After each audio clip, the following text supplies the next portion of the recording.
a few things. So this is, as we see it, this is a process. Now we got to the first stage, understanding what the living lab is, hopefully, and some ideas of how to involve stakeholders. And then we need a next step where we dig more into the details and be more specific about what and how and so on. So, but I think there's also several layers there. One layer is the sort of let's call it management layer of the living lab. What's going to be set up, and then focusing more. Okay, what is the outcome? And I think there's two. And there was some discussions about that yesterday as well. There's sort of the project outcome, which is one thing, and then it's the, let's say, Hello. You had no idea. It's the ghost next door. Digital or real? Is it online or is it? No, it's on the other side. And the other is, of course, if we talk about case study or pilot 2 or whatever we call it, the actual project outcome of that, in a way, of course, it's connected to Sonata, but it's a different outcome. I mean, from the project's perspective, if that wetland restoration, let's call it, if that happens or not, in a way, isn't a Sonata problem. So we have to sort of divide what can Sonata do and what did Sonata promise, and then of course support as much as possible that the actual implementation is happening. But we had a Nordic project where we followed eight NbS pilots to see how they went, and in that case we were, as we said to them repeatedly, we're not evaluating you, we're trying to learn from you. So if it goes bad, that's actually good for us, because then we're learning what's not working as well. So, but it is like that. You learn from everything. So of course we want this to work and happen. But if it isn't, I think we as a group can learn from that as well. Okay, why didn't we manage to connect with the correct stakeholders? Were they not interested or whatever, or where along the way? So for me, it's a learning. The whole thing is a learning process.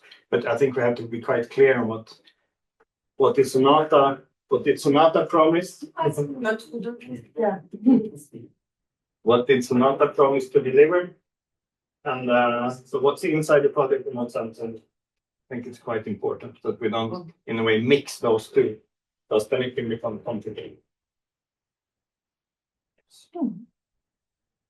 Anything else from? Anything you've been thinking about, either in terms of the next steps or something you didn't understand yesterday, you want to discuss a bit more, or any thoughts that came up? Some point in the future, can we talk a little bit about difficulties and what we need to take into consideration, like from your experience, possible setbacks or something like that? Difficulties with kind of stakeholder work, or yes, yeah. I guess that all the others mostly up to us. Yeah. But then that part of like whether there are some limits that we need to think about for their participation, and what is the point at which stakeholders say, okay, like that's it, we don't want to do this, something like that. Yes, I also wanted to ask, what would your suggestion be to do if the stakeholder that's very important just refuses to cooperate? Yeah, I mean, from my experience at least, I think you have to think a lot about meeting them on their level. Like if they're just not interested in spending time or money or whatever on it, then maybe you just need to give them information, and you need to keep them updated on things like newsletters or something. It just, you do it anyway, you send it to them, maybe some lucky day they will read it and be interested, or like to try to be them, like think about what did they want, what do they care about, and then be very direct with them. Because sometimes, I mean, in a previous project I worked on, we used to send newsletters, and some people would read them, some people wouldn't, but they wouldn't really engage with anything. But then if you had specific things, okay, I have an idea, maybe this one stakeholder, they actually care about this product in the project, so you write them only about this project, this product, like condense it down to what they care about, and then they usually respond, because you're spoken to something that they want. Interesting. Yeah. So I think it's a lot of work, because I think the effort is worth it for stakeholders that you really need as well. But of course, if it's someone that, it's not really important for the project, it's nice that they're informed. You don't really need to put that effort in. It's nice to keep them informed, but it's really, you can count on them to bring the effort. But if you need someone, of course, it's like in real life. If you need something from someone, you need to find a way. I think it could also be really important to liaise, have the right friends. I mean, you don't always have to go direct to the stakeholder. You can have someone else. Okay, it's about building trust as well, as we talked about yesterday. Who in the area, is there like someone who's influential in the community who you can sort of bond with in a way, and try to, through them, involve others, so you get change through change. It's a really important point, because I remember at the beginning of this same project I'm talking about now, we sent emails out to just especially the governmental bodies. No answers ever. But then I talked to some colleagues and do you know anyone in this institution? Yeah, but they're not really related to what you want.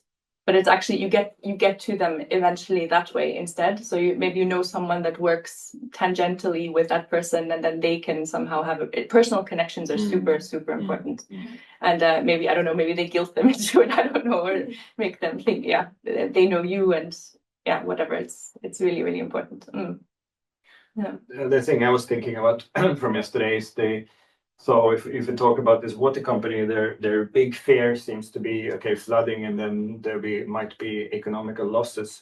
And you talked about some sort of sister project maybe on the other side of the Hungarian border. So finding these sort of good examples and sort of show them by example, I think is also really important. So if you can find similar projects where you can maybe take them, or you can have someone from there come and talk about what they're doing and how it's working, and so I think this sort of actually show and tell is really important, I think. Or if you can get people to present things from their perspective as well. You ask someone to say, a stakeholder to present about their work. Just, it doesn't even have to be very specific to Sonata. It can be just how they work. And then you get more of an insight into how they think, what they need. Sometimes you don't always know that either. At least for me, it was that way. I don't really know how government officials work, but if you see how they present, or what they present about their work, okay, this is where we can do something. Yeah. So a bit of a different example, not really stakeholders. I work for the Norwegian Research Council, so we decide on all the grants that we're paying out, and we get every year, we get a list of the projects that they want to fund, or they suggest that we're going to fund, and then the sort of rest, and it's of course a scientific evaluation, because then also the Research Council itself makes an evaluation, and they are government officials, and they really look at what the government have told them they have to do. Okay, this is in our, let's say, mandate, but also they get a letter every year basically saying, okay, this is what you're going to work with. And they read those kind of instructions basically line by line. And then they look at, okay, do we, by giving money to this project, will we fulfill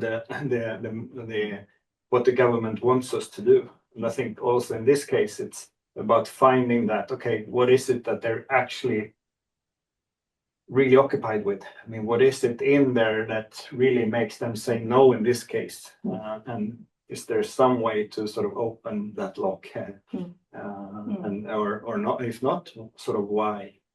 Where understanding the problem, I think, also from their, not try to understand it from their perspective. Yes. Yeah. Sort of well on time. Sort of perfect on time. Yeah. So we're leaving that for now. We're coming back to it. We try to wrap everything up. We have a meeting with you, and then we'll move it on to the next session. This is just the start. Can we get rid of this completely? I guess we don't need to see ourselves, right?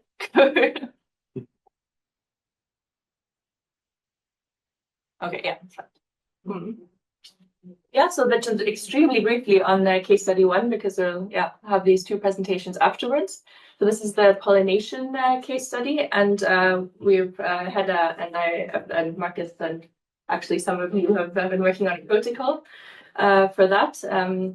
And this is looking at pollination of sunflowers, obviously, from the picture, and looking how kind of natural areas surrounding sunflower fields help with this pollination.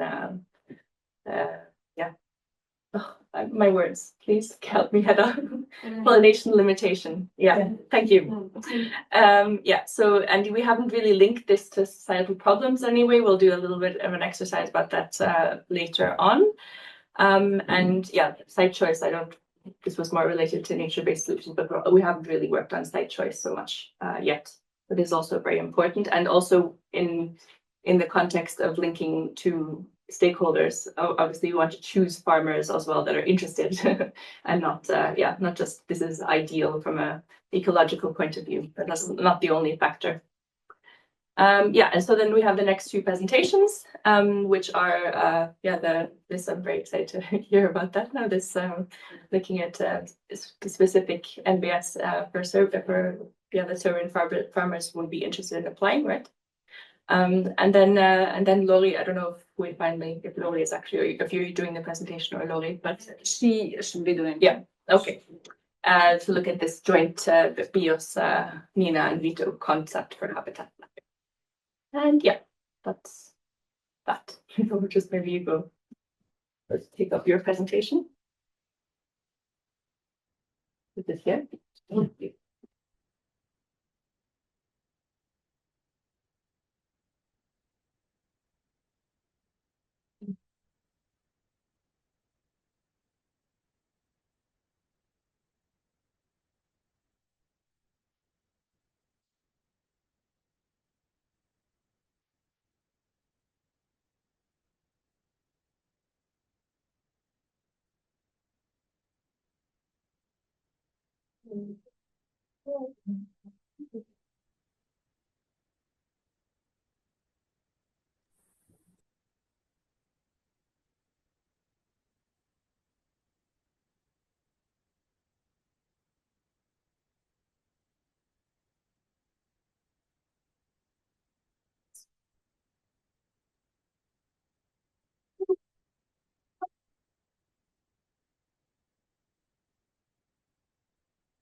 Okay.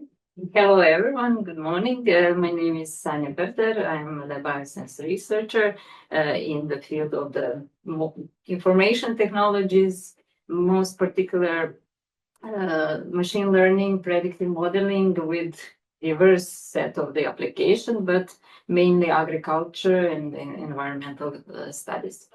So hoping to deliver you good presentation because it's challenging time for me, just returning from the 1 year absence. And yesterday we finished huge project of the 8 years long project. And I see now that Sonata is entering a highway in means of progressing and work. And I think I guess I will need to catch up fast to stay on this track. So the title is Nature-Based Solutions that are relevant for Serbian farmers and in a local context. Maya provided the title and I could not negotiate, but we agreed on the content. So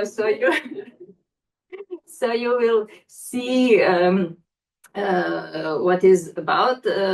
The behind the title is actually the work that we have on the previous project Best Map that finished in 2024. We still need to work on some additional results and to finally publish the things that you will see today. So while I was preparing for the presentation, and reading more about nature-based solutions, I encountered this on the IUCN site, some press release, very recent one, about how the role of the nature-based solution that will be the vital for the biodiversity in agriculture. But they stated also the fact that we need standardized metrics to assess the connection between the nature-based solution in this context of the agriculture to measure the impact. And you will see how we measure the impact of some hypothetical scenarios that we could implement here in Serbia. But I believe that we need to be more precise in the future and to get more data in order to be able to validate our solutions.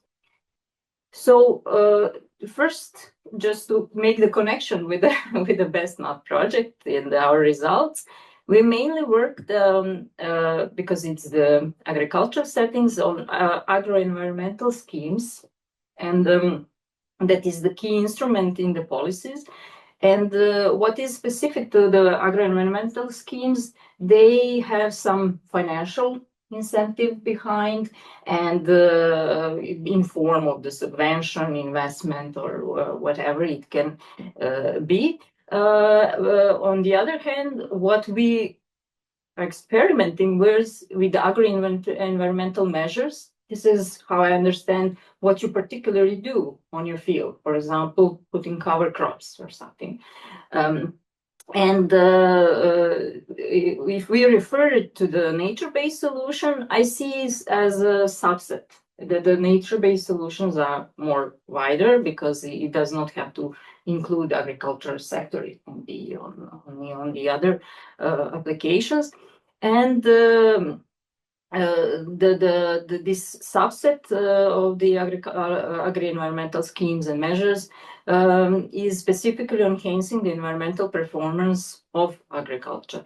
And what I see also the difference that for the nature-based solution, you need more interaction with the stakeholders that you already mentioned. We try in our experiments to involve them, and you will see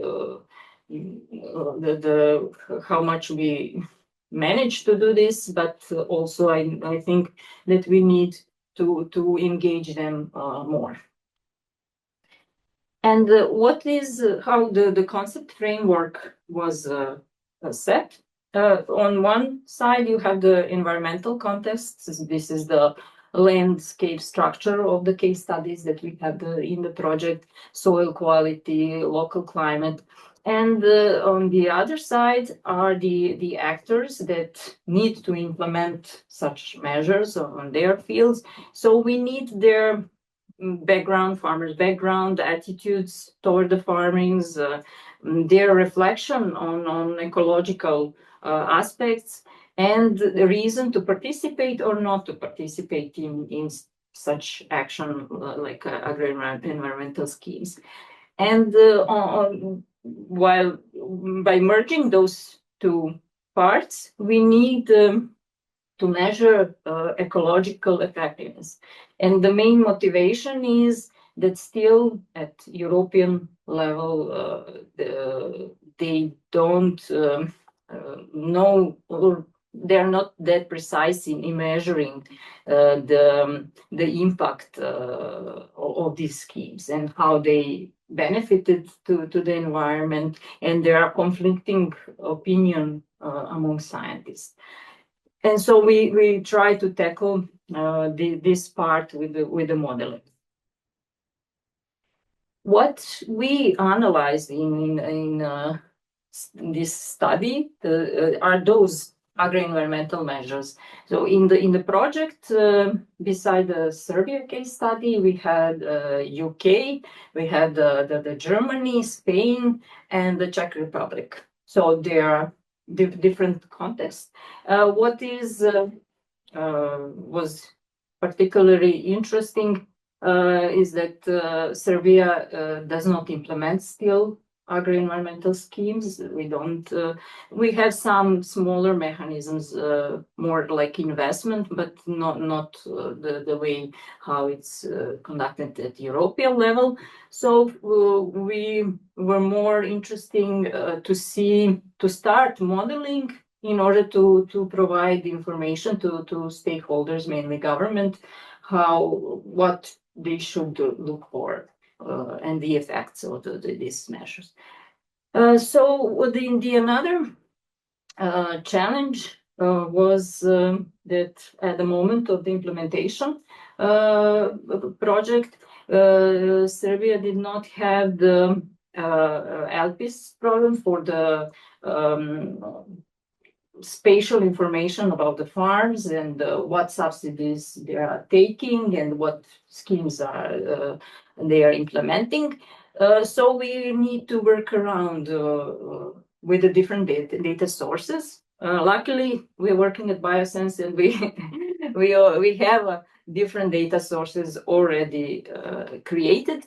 So we utilize the crop classification maps that the Institute is creating every year with more than 10 years of the tradition in this. And we utilize also the remote sensing to assess the natural elements in our agriculture fields. So these were the linear elements, those vegetation that is mainly around the corners of the fields. Then the predictions of the grasslands and some layers of the grassland that were available. We also estimated the fallow land because not all land is used. And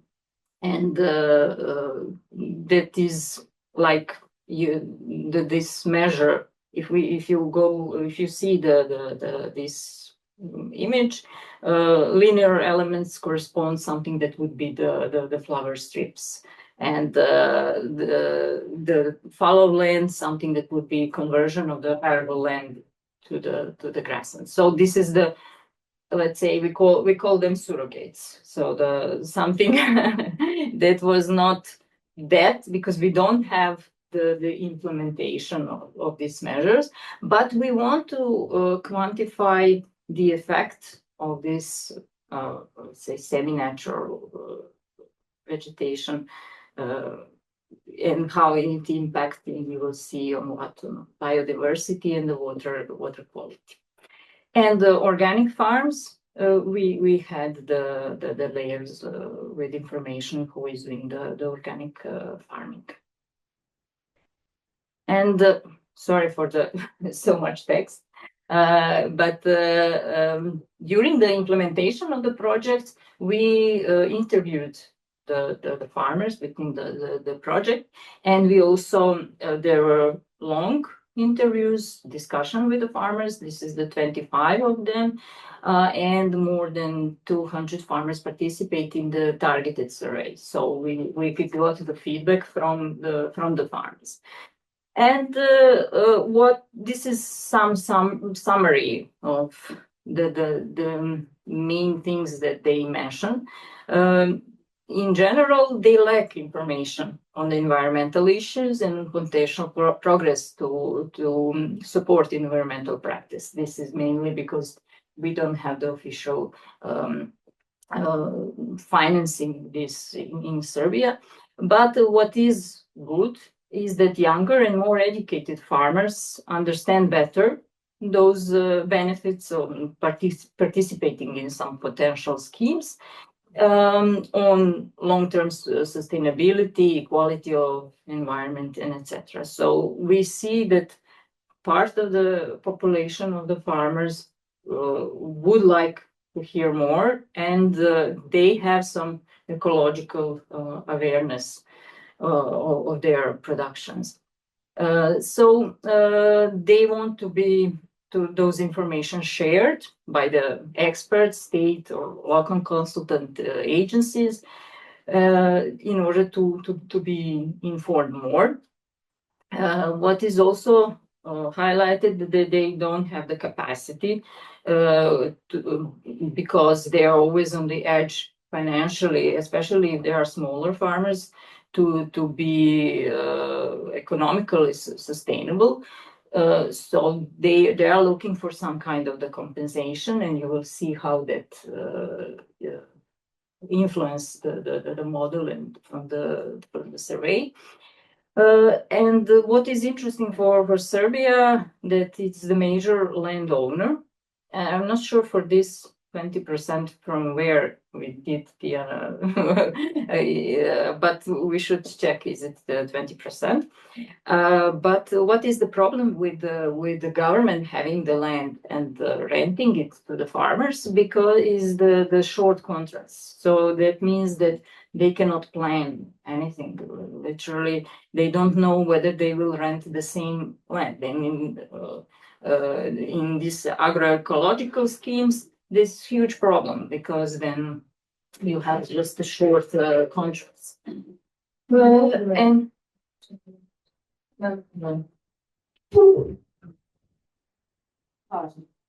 also they stress that this adopting would be easier, of course, for bigger farmers in economical terms, and they're afraid that this will create larger gap between the small farmers and the larger. And finally, they really highlighted a low trust in policy and administration, and this is the concern that they won't participate, and they also show the skepticism and because of the fear also from the corruption. And this is, in my opinion, also something that we need to to consider in their willingness to participate in such actions. And the case study that we worked on is the Bačka region.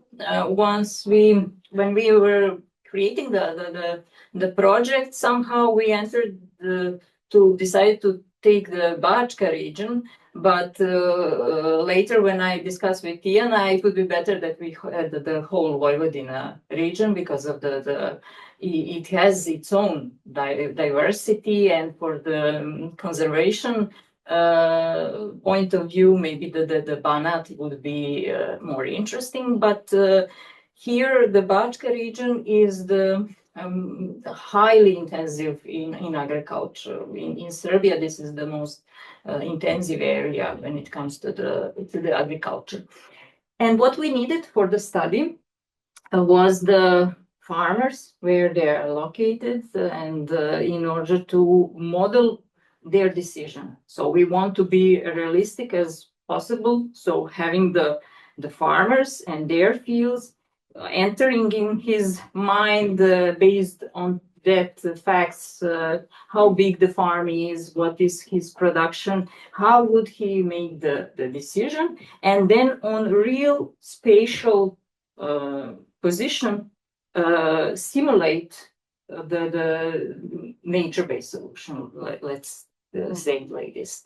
What we needed from I mentioned that at that point, we didn't have the some government system that would have the majority of the farmers in, but we have this AgroSense. This is the voluntary database that farmers use in Serbia, and then they enter their fields. What is some drawback from the database? The weak point is that they don't have to put all their fields into the system, but if the farmers, we have the relationship between the farmer and his parcels. So it might be that some parcels are not inside, but this is what we have.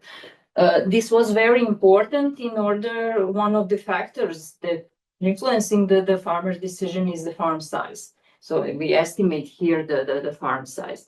You see this classification of the, we call it farm system archetypes. These are based on the type of the production. Is it general cropping, horticultural, permanent, or grazing livestock, and on the size. So in terms of the economical output of the farm.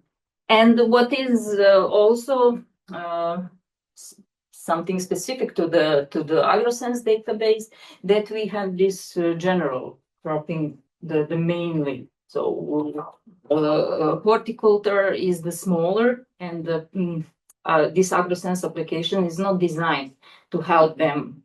So that's why they are not here. We have a little bit of the permanent crops, and we don't have the grazing livestock and the forage. So this is what we have and what we enter. What is good, that we cover the 13% of the agricultural land in Bačka region. Statistically, you have the good sample. If you're just working with several farmers, you won't get those numbers. For the future, we can discuss with the government, because now the LPS is being developed, so we will have at some point the spatial information on the farms and parcels that participate with the government subvention. And this is about this kind of the data, and how we model the decision making. So we want to see how they are open to these environmental schemes. We want to analyze subset of the fields that they have, because we want to make decision on which field they will implement scheme. And finally, then to measure the effects. So I'm reminding you on this agro-environmental measure options. So we have the flower strips, cover crops, maintaining grassland, and converting the arable land to grassland. We didn't have here organic farming that I mentioned because of the long-term planning that is needed before to become the organic farmer. But it is utilized in modeling, so this layer. So how we measure, how we survey the farmers? It was the discrete choice experiment. They choose between a finite number of options on different attributes. We can, from this data, analyze preference and trade-offs. We don't ask them directly to write, so they are just choosing the options. It's much faster for them. And on the other hand, you get, if you design properly a study, then you can have the insight how they make the decision. And we have this series of hypothetical scenarios, and they are ranking their preferences or select top choice, depending how it's designed. And so what we analyzed is what we offer them is the duration of the contract, advisory support, whether they will have or they want it or not, administrative effort, and the payments. This is for the UK, but we did for Serbia case study. So we calculated, the agroeconomist calculated us some typical costs for this implementing these measures, so, and the maintenance costs, so to farmers to be on zero, let's say, and then we see whether we need to pay them more, and how this influence their decision making. And so this is the scenarios that we go through the simulations. The status quo is that farmers are offered contracts with some basic, let's say, median characteristics. The 5 years long contract, medium administrative effort, here no advisory or no additional advisory as it is now. And these financial terms, you see, covers implementation and maintenance costs. And also, we didn't consider his social networks or whether he will decide because his neighbor will decide, or so in status quo, everybody is independently deciding whether you will implement or not. And then this is what we further analyze: increase the payments, advisory, providing all farmers advisory at no additional cost, short, long contracts, high and low administrative, and the social influence from the neighbors and from broader context of the village, whether the village is more prone to the nature-based solution or not. And how we integrate everything, we utilize it for the agent-based model. This is the process-based simulation. Each individual farmer is making decision. You go through this AgroSense user, and based on the survey that we conducted, we know how much are they willing to adopt, what other factors are influencing. So you code this part into the agent-based modeling, and so you're moving through AgroSense user, and each of them is deciding whether he's implementing. Probabilities are calculated from survey or from literature. This is the two options, and we compare them. So the ABMs are linked to existing data on farms and also on the remote sensing products. For example, we model based on the soil quality. Once the farmer is making decision, he is typically implementing agroecological schemes on the lower quality. So we have the map of the soil organic, and then we, from his fields, find those that has the lowest organic matter, and then he's implementing on this in modeling. So we don't have the actual implementation on the field, but this data then provides mainly government the information what would have the effect and what. And I'm good with time. Maybe I'm too slow. But just see. And this is the insight is in what farmers decide, percentage of the farmers that they selected some of the schemes. So here you have all of these scenarios that I mentioned. So status quo, advisory, offering the advisory, high payment, short contracts, long contracts, and etc. So we see here the percentage, and this is the areas in hectares that they will implement based on the decisions from their fields. And they are mainly interested in flower strips and cover crops. Why? Because this is the most easier to implement. And also it comes from the fact, you see the one here, I should not pick. This is the short contracts.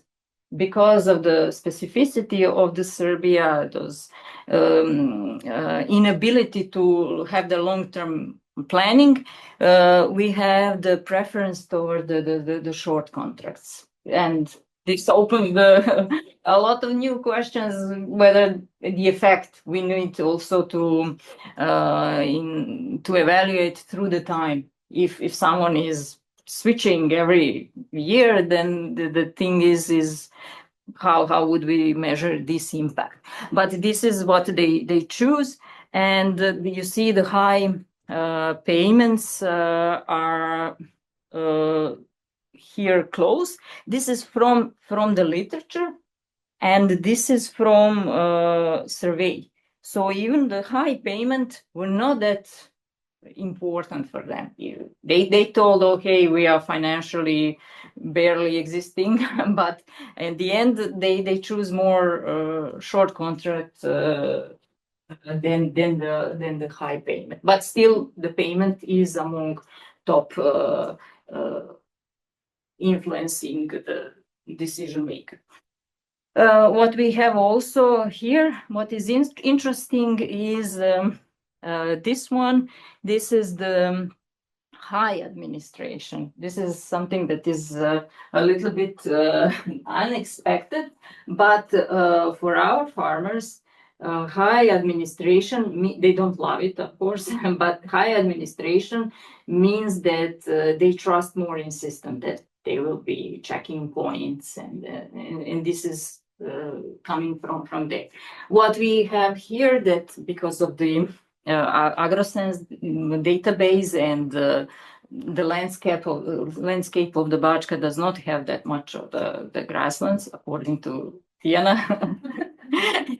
So we have the very small number, but they are impacting the biodiversity models in a large manner, and we have this smaller, but there are someone willing to convert arable land to grasslands. Sorry, can I ask? Yes. I don't fully understand it. What's the sort of what's driving what in this? Is it that if a farmer is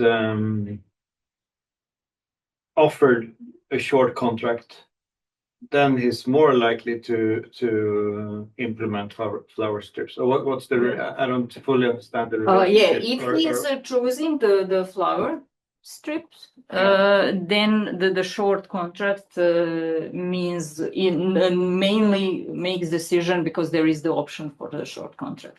If it's the long, then he would drop out from then would not implement at all. So he's first deciding which measure they want and on which conditions. Yeah, okay. And he's offered several scenarios, so we don't ask them specifically. No. But if you are offering a lot of different choices, then you see eventually if he answers enough number of this, let's say, random. It's not the random. You influence how the pop out the questions that showed. But so if he selected the flower strips in that combination, short contract is something that drives his decision. So and more than 20% of the farmers were willing, if they say they want to implement. They also have the choice. They have offered different options, but they have the option, I don't like it, anything of this. I don't want to adopt. So, and then you can calculate the probabilities of this scenario. And what's the I don't get the logic. Why would he choose, he or she, flower strips in a short contract and not in a long contract? The problem with our case study is that they, for the long-term planning, they are not willing that much to commit. This is not only for Serbian farmers, but in Serbia it's even more highlighted because of renting the land. And then he does not know whether this land will be available. No. And this is the specific problem exaggerated in Serbia. But in general, short contracts also for the other case studies were present as important, not that much, because of the long-term planning. They say, oh, I don't know, the climate change and everything, and he need to plan something in 5 years or 10 years. So. And from the perspective of the nature-based solution and measuring and providing the impact, yeah, the short-term contracts are just not enough. Does this mean also that long-term contracts are not that bad because you have like 15, 16, 17, 18% in your survey, but from the literature it's like 0. So you said the. Yeah, this is from the literature. So the 5th one is the long contract and it's nearly 0. Yeah. But from your survey, it ain't that bad. Yeah, so. there are some that accept it. Yeah. And then you model this. If we return to the AgroSense database, we first calculate how big the farm. We also behind this data, you have the data on which crops he is growing and how big the farmer is. So this is something that also across to use the rules extracted from the survey and to run the models eventually. And so these scenarios are then analyzed further, and we measure now. We move now to part how to measure this impact based on the data that were available. We decided, and also the partners from the project, to run the biodiversity modeling, and also the one for the water, let's say, quality. For the biodiversity modeling, what was necessary to run this experiment, species data and environmental data. So Tiana knows the more about this model, but you are crossing these data sets and extracting the rules that are impact the level of the abundance in biodiversity here. So what we selected, farmers, partners at the project decided to go for the farmland birds because they were present in all case studies, and this is the agricultural settings, so we can assess the good data and run the models. So Tiana, along with the Bird Protection Society, they selected what was available from their database, and to have the relevance for our case study. The first two species were not endangered.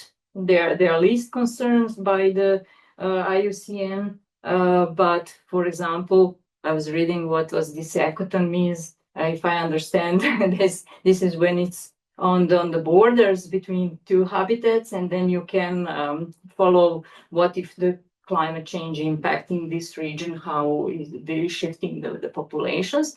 The third one is near threatened, and we have our European ground square, the in-house database, and it's now endangered. Recently it got this label, so it's very important then to monitoring and to assess the impact of the agricultural and human activities.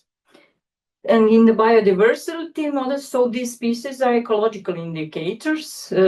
We have their presence is strongly linked to the landscape features. So this is where remote sensing comes in. So we need to have the crop classification to calculate, for example, heterogeneity of the landscape and some other features. And we also utilize this information on the buffer strips, fallow land. This is something that we, as I mentioned, extracted from satellite data to cross the abundance data on this species and environmental factors. And also the model allows you to calculate the impact on the near range, but also the broader extent of the environment. So this depends in calculation of the factors that you input data. The second model that was used for the assessment is nutrition delivery model. This is a model that quantify export.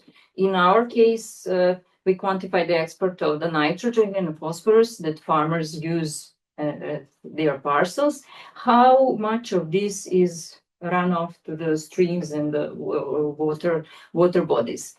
What is the input data? We again need the crop classification map. We use the typical fertilization rates, the digital elevation map, and the watershed, to have the canals and every water bodies in shape files. What here could be done better if you're working more with farmers is to have the actual number of the fertilization rates that he is applying. So we ask how much typically farmers put on the wheat fields, corn, and etc. But if you have the real data on how much he's really putting on his fields or trying to reduce, then you can get the better calculation. And now we are entering the final part, simulation results from the Bačka region. So what we wanted to ask, we heard about the farmers, their attitudes, we heard about the modeling, but what we want to know is the importance of the non-agricultural vegetation in Serbia farmlands. So we have currently some of this vegetation that is not paid to the farmers, so they keep some not flower strips, but these linear elements at their farms. They have some tree, they have the fallow land. And what if we remove everything? How would that impact the environment? And the other part is related to this adaptation of this measure. So what we simulated, and you see if 20% of farmers of the AgroSense platform decide to implement, what would be with our environment? So this is the questions that and the first we show here the biodiversity impact, and the most beneficial landscape features are grasslands and linear elements. This is from the biodiversity model for the species that we have. And this is the threatening scenario. This is scenario we cut everything and make it agriculture. So every of these elements, linear and every fallow land, return it to the agriculture, and etc. And the 26% is decrease in the biodiversity. So they remain only the natural, the protected areas, forestry, and those stuff. And the number is huge, and this is in mean species distribution. Of course, some species will be affected more. We average this contribution. Here, you can also add multi-criteria objectives. If you would like to keep some species because it's more engendered, etc., so then you need to calculate it further between the maybe conflicting results. And the second graph is what we get if we implement some of the results from the scenario. So some farmers decided to convert arable land into the grasslands, to put the flower strips. So we get this improvement, for example, of 6%. This is the 20% of the AgroSense users. So it's not and AgroSense is 13% of the whole region. So this is with not that huge investment, you having the improvement. But it also depends. If it's the other scenario, it could be lower. But we have and we need to quantify this in order to make decisions. And the results impact on the water quality. Here you have how much of the nitrogen and the phosphorus is run off into the streams and the water. So the resolution of this map is 25 meters, like the dam model. And this is how much from square of 25 by 25 meter is runoff into the water. So it's in kilograms here. What we if we remember the scenario, what we ask is what we remove the natural elements that are on the fields. So that meaning that we will release in Bačka region more than 100 tons of the phosphorus and here it's around 100,000 and more than 1,000 of the nitrogen. So this is to quantify the effect of on water quality. Here, for the water quality, we have the all results from all scenarios. So you can see if it's the lower, it's the better, meaning that those numbers you run off this phosphorus and the nitrogen in smaller quantity, and you see the long contract because they didn't decided if it's offered like long contract, almost nothing helping. But here you having the reductions. Here is the from the literature high payment and here low high administration. This is part that is interesting. And here is from the survey of the farmers. So we have here that high payment is okay, but it's better this short contract. So this is the most effective in reducing the pollution because it influences how many farmers will decide to implement it. And yeah. And now for the discussion, I just put some notes and we can enter now the discussion session. We have this in Serbia inexperience with the agroecological measures and these unfavorable economic conditions.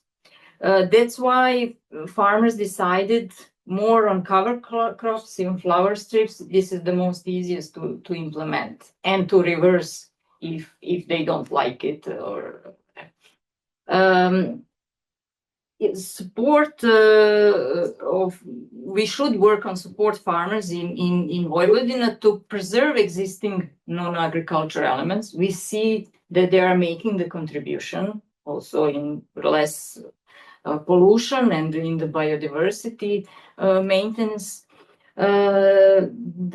The question is in Bačka, at some point, if we want to implement it, the schemes, you will need to implement it on productive land because it's the most fertile part. And this is where decision making is the crucial because how to convince farmer to just put on his very good productive land something that won't produce the yield and the income. And in our study, the grasslands area are beneficial for the biodiversity of the species that we examined, but farmers show the lowest interest in having them. And for them, for this combination of the high payment would be necessary to convince them to go into this pathway. And finally, availability of data is what is always the limiting factor in assessing what solution is providing. So it is not possible to one institution to have the all data, and we need to think about the co-creation of the data, but also sharing and other means of working together. So this is can now, if there is time for discussion. Sorry if I was slow, but my brain is still. That was really interesting. I think we'll go. Are there any clarification questions? We don't go into the discussion now. I think we continue and then we'll. Maybe one question until I prep Lori's presentation. Yes. I need a minute. No, you can go. No. Okay, thank you. So I have a question connected to the topics we discussed yesterday. So I don't know, how did you approach, how did you contact the farmers? How did you approach them? Were there farmers that refused to participate in the survey? Yeah, this is the excellent and the hard question. We utilize first the databases on the farmers that BioSense already contacted through the previous period. So we had some surveys And we sending the emails, as Tessa mentioned, personal contact. It was really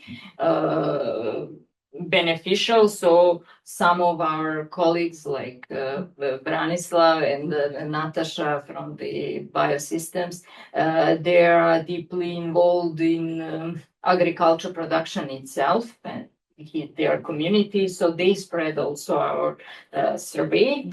At one point, we contacted one person that was driving the farmers on some event, and then they all in the bus did the survey. So it was quite interesting. Suddenly we have the more answers.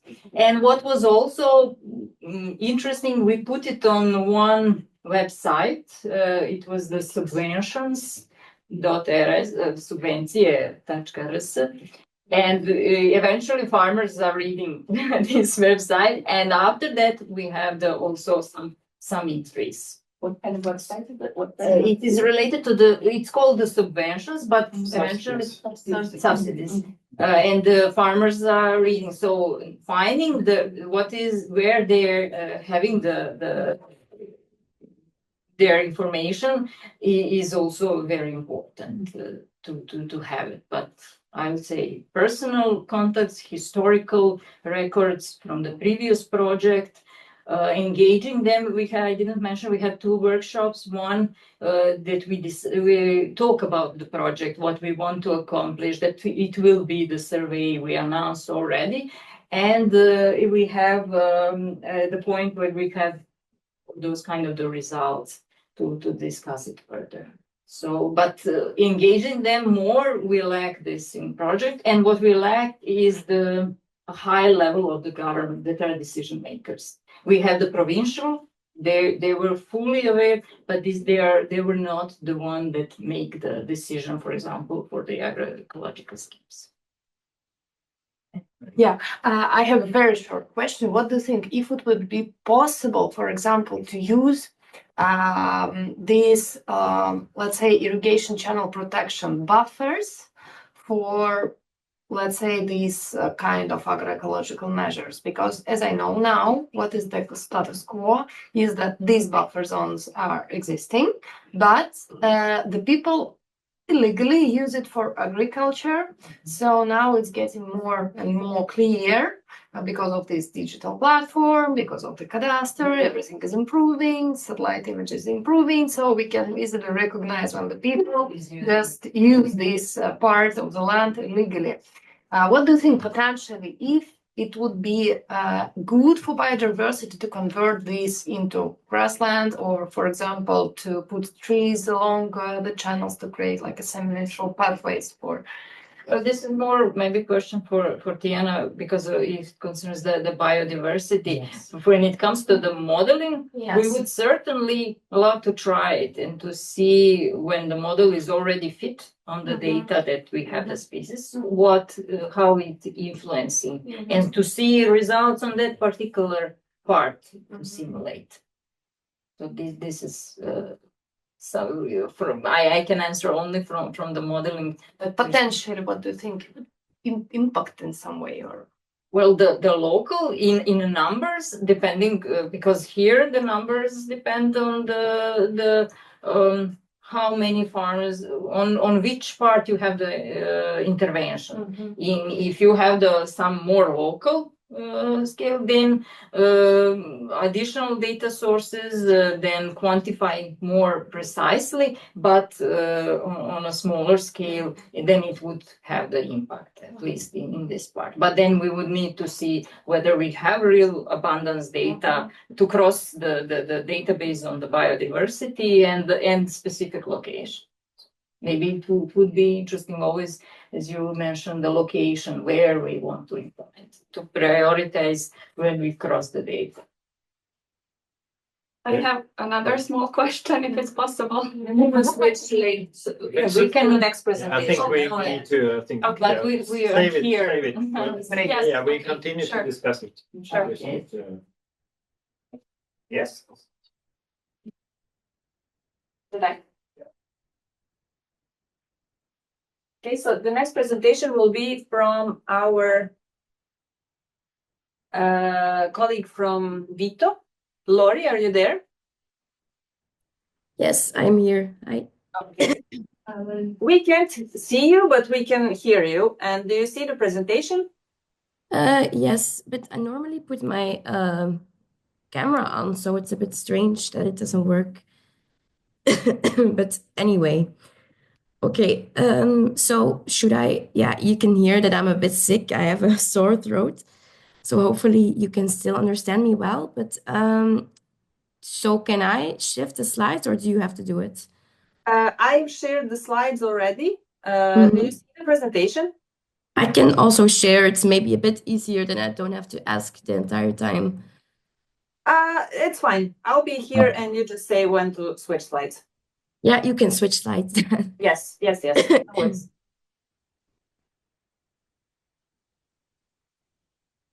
I don't see it's shifting. Yep. Okay. So I was just asked to give a small, short presentation to get the link straight between our mapping approach and also where we're aiming at, integrating these nature-based solutions to optimize the ecosystem services in an agricultural context in the Vojvodina region. So you can go to the next slide. And these questions or this project in a broader context is really important because as many of you heard already, there's the Global Biodiversity Framework, and this has a lot of targets that are aiming to work towards the Sustainable Development Goals. And we really need to know as well how we can make that happen on a local and regional scale.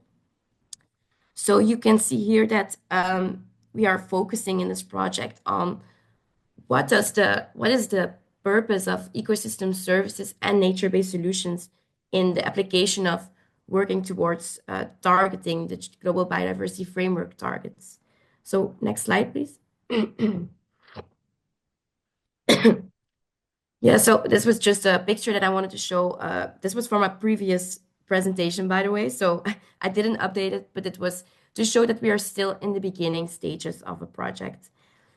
So what we've learned also from our NINA partners is that all the nature-based solutions projects have to have a social dimension. You cannot only work from the biodiversity purpose, but you also have to take your stakeholder groups into account because it has to benefit society as well. You can go to the next slide.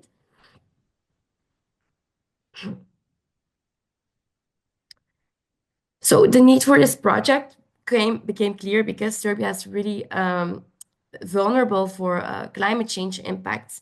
And this has been made clear by a lot of different extreme temperatures or extreme low temperatures in the last few years or decades. And in this project, we will also just focus on the agricultural purpose and the human health purpose and the biodiversity purpose, sorry. You can go to the next slide. So there, for the project, we made, or there was made a decision on which ecosystem services we are going to focus on. So it will be food production, and here it says crop pollination, but I was made aware that it has shifted into pollinator diversity and also carbon sequestration. So these are the ecosystem services that we are targeting on to optimize with the input of nature-based solutions in the landscape. Yeah, next slide.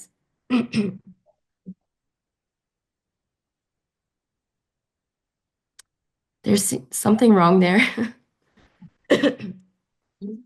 Yeah, okay. So here you can see that we have quite a broad variety of stakeholders. So we have farmers, but we have also land-based energy businesses, the scientific community, policymakers, and the local community. So we bring these people together, and this is what we are trying to aim at in these, the workshops, the living lab, etc. So second slides. you can tap once more. Oh, yeah, something was, yeah, there was another figure here, but doesn't matter. Yeah, you can go back for a second.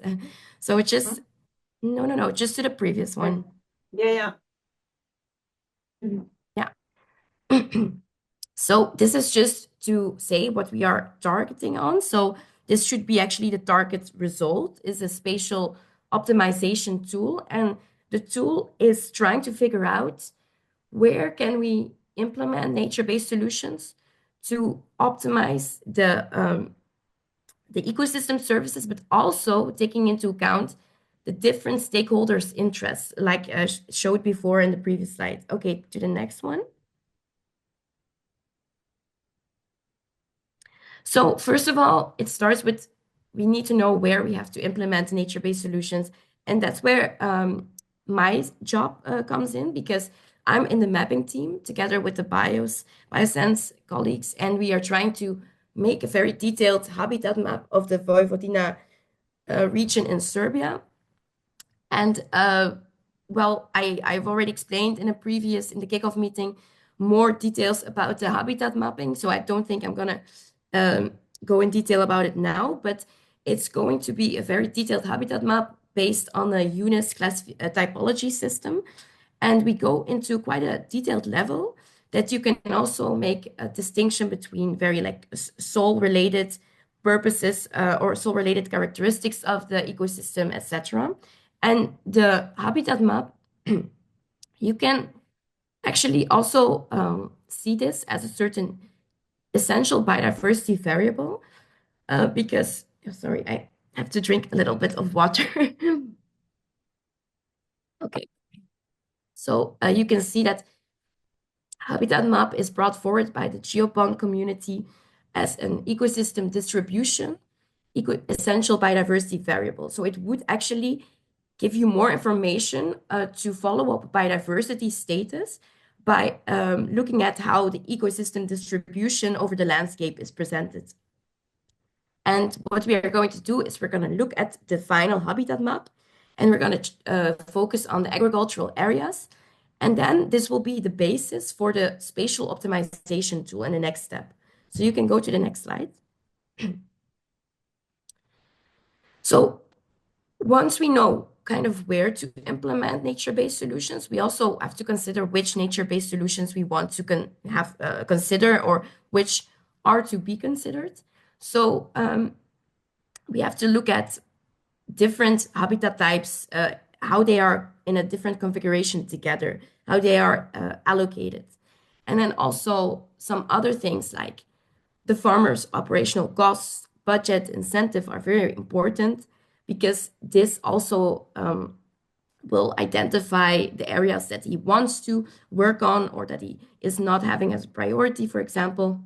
Then the target ecosystem services that we showed, like the food production, the pollinator diversity, and the carbon sequestration, these are the ones that we have to target for optimization. So that's why we have to also take into account that we choose some habitat types or areas where this has potential to be optimized.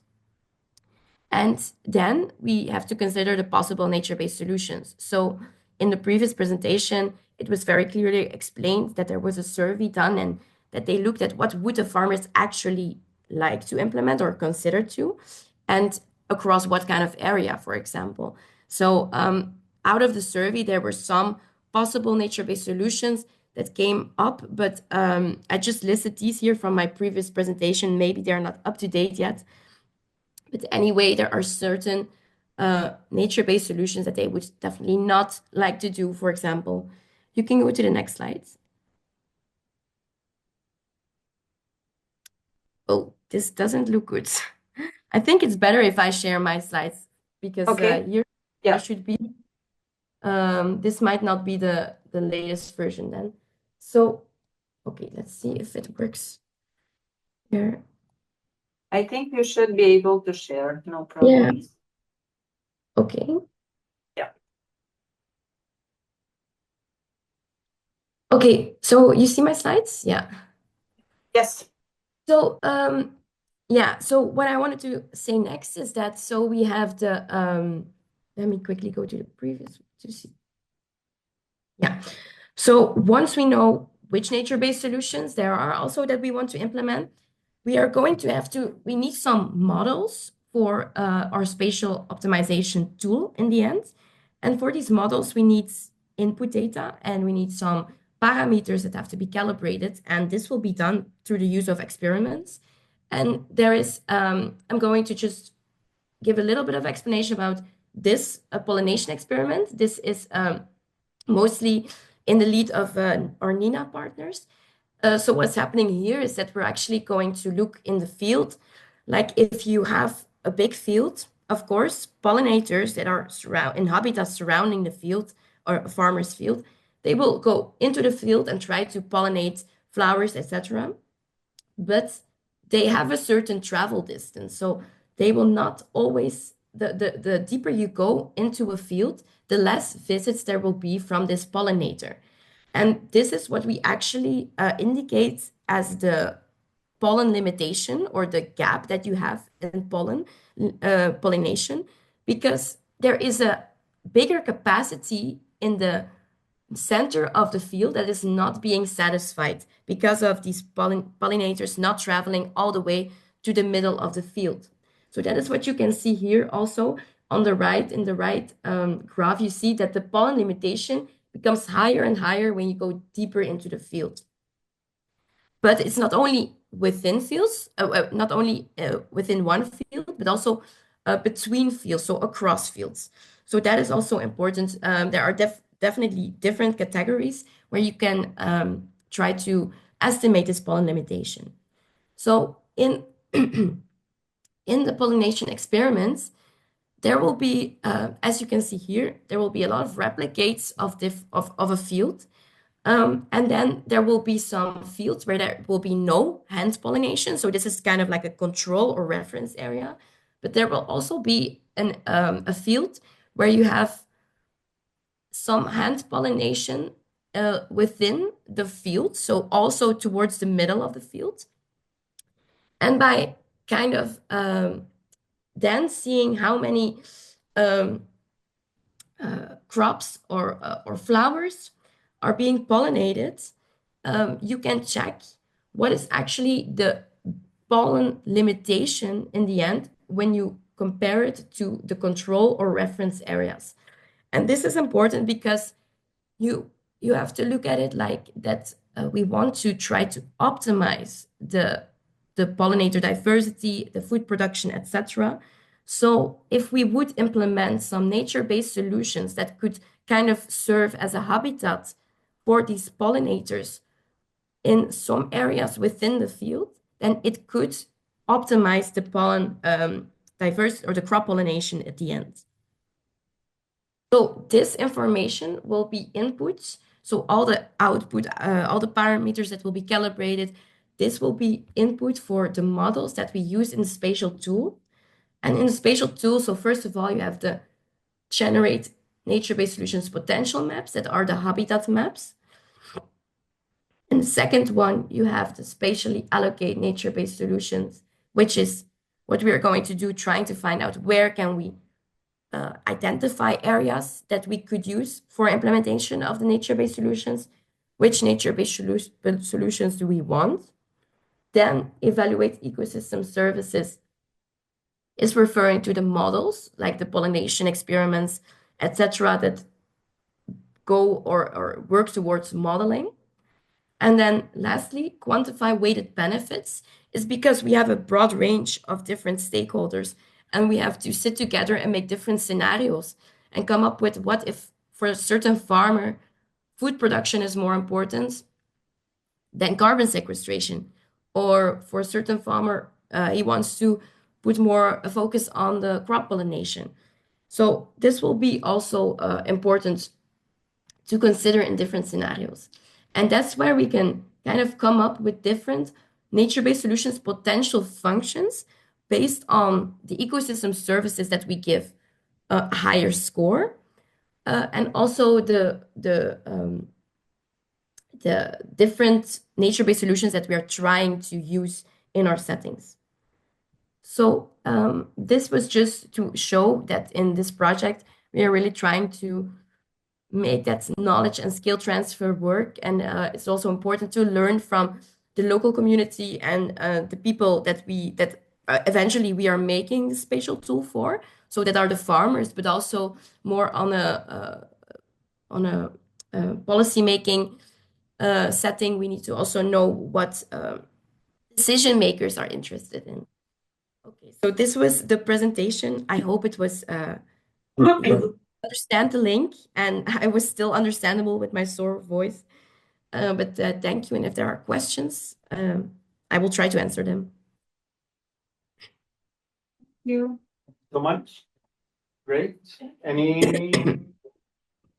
questions?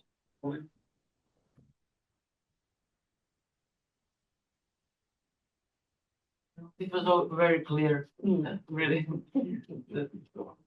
That's why we asked her to do it, because she can connect all these parts, and yeah, and especially because she was like working with Marcus on developing the few slides. We are all there. So Lorite, can you say thank you very much for doing this with the sore throat? Yeah, She can see you here. she can see me. Okay, Lorite, Yeah. thank you. Thank you very much. So can I ask in terms of the NbS, because we're going to have a discussion later today on maybe more generally about what the potential NbS could be in Serbian agriculture. Are you specifically modeling flower strips as the sort of only NbS, or do you potentially, because my sort of not problem, but what I need to wrap my head around is the connection between habitat and habitat types and NbS, and that's what we're struggling with quite a lot, trying to understand that connection. So where, from your perspective, what was the sort of, is there a direct link between habitat type and what you're going to model and different types of NbS? So if that makes sense. Yeah, I understand what you mean, because I also refer to these nature-based solutions in a way as serving as a little bit of a habitat within fields. But this is also something that I am interested in, like, how does this work? I think a flower strip is not a habitat, but it will have some conditions, I think, that can be linked to what a habitat also can provide. So this might still consider a bit more than just taking the habitats map or taking the UNIS classes that are there and checking, okay, what is now similar? How does it look similar? No, it needs also a bit more conditions. And in this project, we're also going to look a bit into grassland condition, etc. So I think that is going to be important to take into account. But if you're talking specifically about the modeling, I am not part of the spatial tool team, or so I think Frederik, my colleague, is part of that. So maybe he can add something about that. Yes, hello, and thanks, Lori, for a nice presentation. So indeed, regarding the nature-based solution and ecosystem services, in my view at least, and someone can contradict me if they want, I see that almost every nature-based solution that's considered here has a potential to contribute to one or several ecosystem services that we are also considering. So Lori mentioned before those potential maps. They would indeed consider for each type of nature-based solution the benefits they could produce in terms of pollinator diversity, in terms of carbon sequestration, in terms of crop yield, and of course the weights will be different. One nature-based solution is more prone to increased sequestration versus another one that may be more prone to improving crop yield. But all of these effects will be considered in the spatial tool, and they will be evaluated. And yeah, as Lori also mentioned quite clearly before, the preferences of the stakeholders towards certain ecosystem services and nature-based solutions will also be considered in the spatial tool. So these could be, for instance, in a simple sense, weights allocated to certain nature-based solutions. Before, for instance, flower strips, it was already mentioned before, tend to be more popular, if I may say so, or more likely to be adopted versus, for instance, converting a crop field to grassland. So that could also be translated into the parameters of the spatial tool, and we could then simulate with that and see, okay, considering these preferences, how would we allocate then so much nature-based solutions? I don't know if this helps, or if it already partially clarifies the question. If not, please let me know. Yeah, I just want to add up, because we also will, and go back to this pollen limitation experiment, we will, from the habitat type maps, we will go and look in percentage coverage of the certain habitat types, and we will link it to the pollination limitation experiment outputs, because all these camera traps that will be distributed across Vojvodina will consider the amount of habitat types that will be surrounded, that will surround this field in which we are measuring pollination diversity and visits.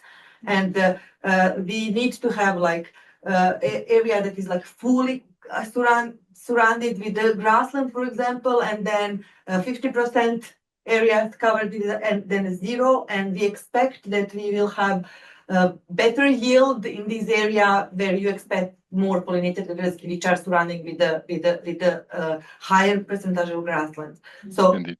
directly, like from the habitat maps, we need to get info where are those areas, so that the input for the model.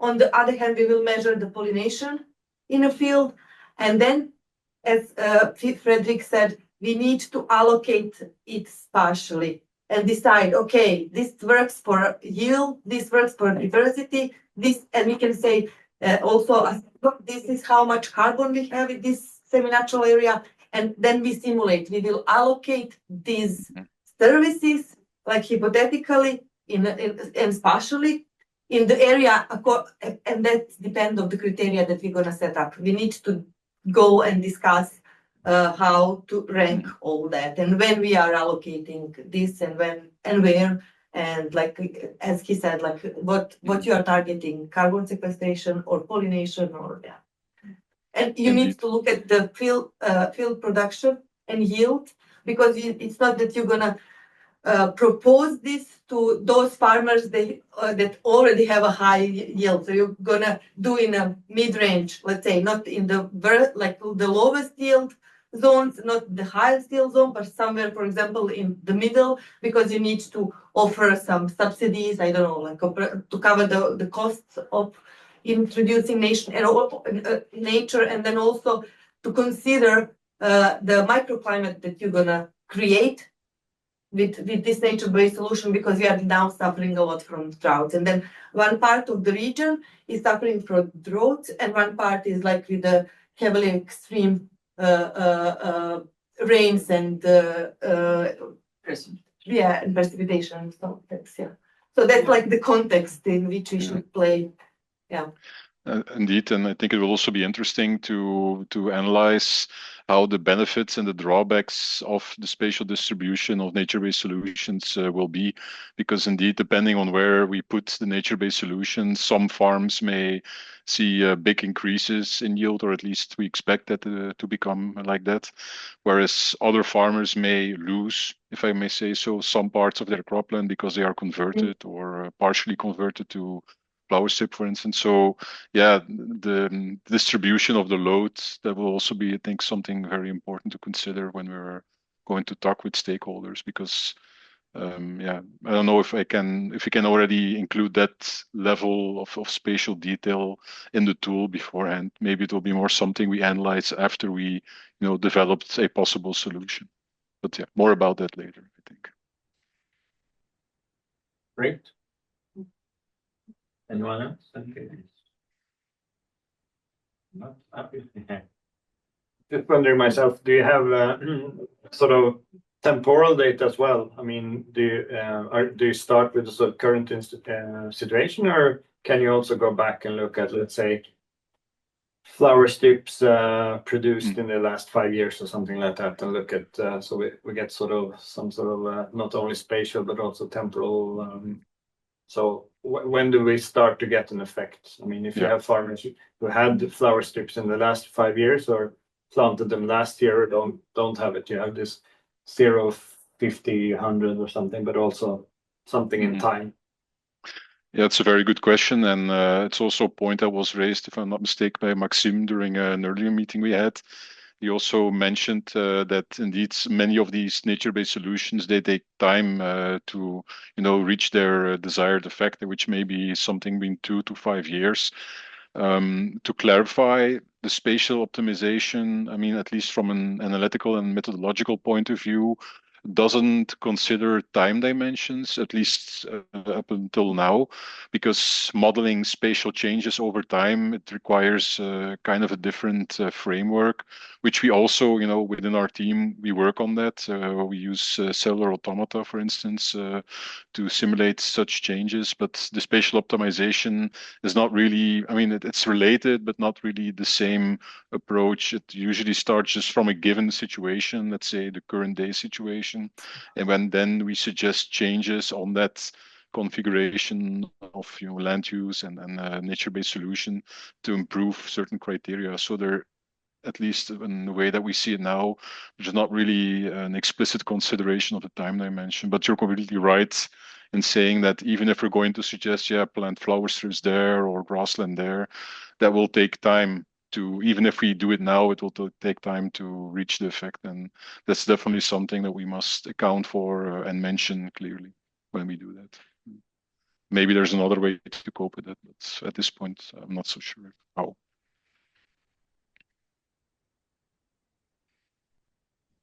Okay. Anything else on that?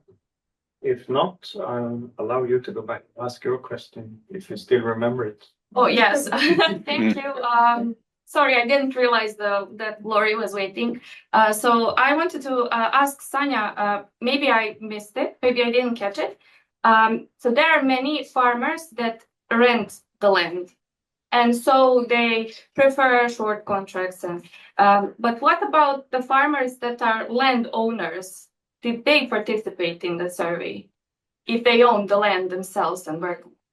Yeah, I think that they are in this percentage of the long term that they accepted. And as I mentioned, there are two influenced. One, that we have this problem with the short contract, but in general, farmers are not willing to commit on the long term. So in general? In general, but then additionally with this, somehow they need, because of the let's say high volatility of the agriculture production. So some years is good, and then they're afraid to commit for the longer term. And that's why some financial incentives are important to see how would they switch the decision to further. Yes, okay. So in terms of, I can ask a question as well. So in terms of advice, are there, I don't know, state or in some way some sort of advisory that they can use? Yes, they can, but they are not satisfied with the current level of the advisory and the availability. But from the survey, if it's offered for free, for example, they say the consulting some agronomist is costly. So if it's at the level of the state, organized and offered for free, they would like to listen. And this is something that also influence. Currently, they have to pay themselves, or more or less? I think for the government part, not, but they can engage with some additionally. But it's not always the available. This is the problem. Basically, we don't have a mechanism. There is no program. There are knowns that it will come with the IPART 4. That's what so it was not IPART 3 program, but it's IPART 4, and it's about to be open. And they will test. They dedicated certain amount of money for this grassland maintenance and flower strips and so on, and just small amount to test it among the farmers. But on the other hand, we have this study and we made this policy brief, but we didn't communicate it to the decision maker yet. And project is over. Yeah, it was like different cross of several factors, and it just didn't happen. We even have a video of what we did, but then, yeah, somehow. Yeah, we still need to sum up all the results that we have to understand the factors more and analyze, and then, but it's the nice input for the further studies. And regarding the all case studies, we managed to have the most number of the surveys of the farmers answered, because it's not easy task, and but we find it very relevant to try to get the feedback. Yeah. I have also one question. It was very interesting research, and I wanted to ask, do the farmers know about the results after the research? This is still not communicated. For the final workshop, we have the conservation agency here, the Institute for the Conservation of the Nature, and the provincial government. Okay. So the some final event to discuss more, we should include them. Yeah. Yeah, because then That would be great.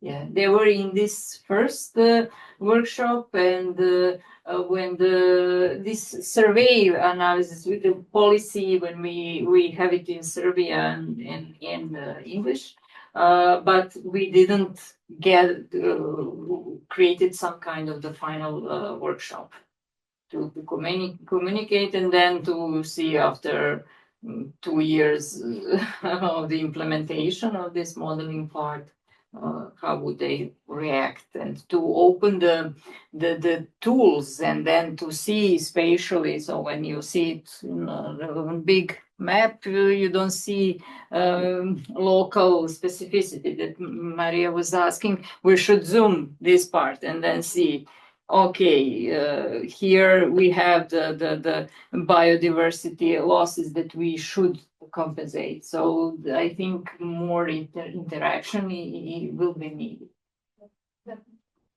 In a way, we will try to do it with this fashion tool, because we will have these maps, and then we will have this criteria and allocation and all that we were going to do with the Frederick and Els and Nicola and Maxim. So we just gonna, and also like the time scale, we just didn't discuss yet. It's like the second, like how to, because if you introduce also the climate change prediction to what's going on, then you can even have more detailed clue, like.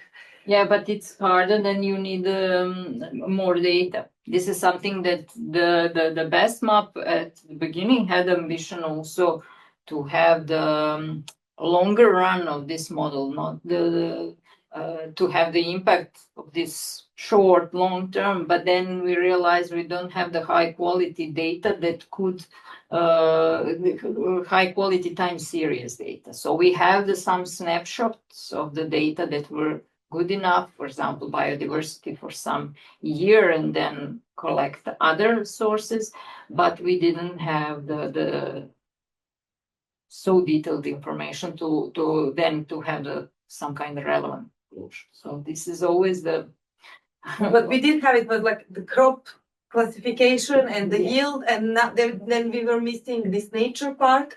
So now from Sonata we're gonna get this nature part at like one step forward, but then also to allocate this is like a huge play, and then just to decide like 2 or 3 potential nature-based solutions, and then to target certain services and like play around. It's, as Maya said yesterday, it's all play around with like hypothetical scenario. What would happen if we would do this based on the measure we gonna get from the field about the soil carbon? We already did this measure, and we're gonna develop the map of organic reserves in the natural area. We already have that one for the crop fields, so we're gonna combine.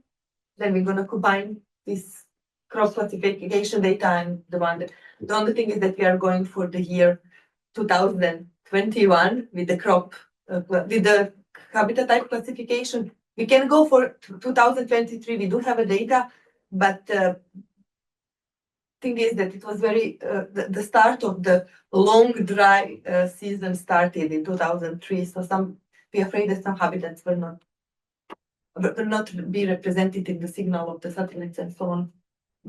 Met meadows were not meadows from 2023 onward, but yeah.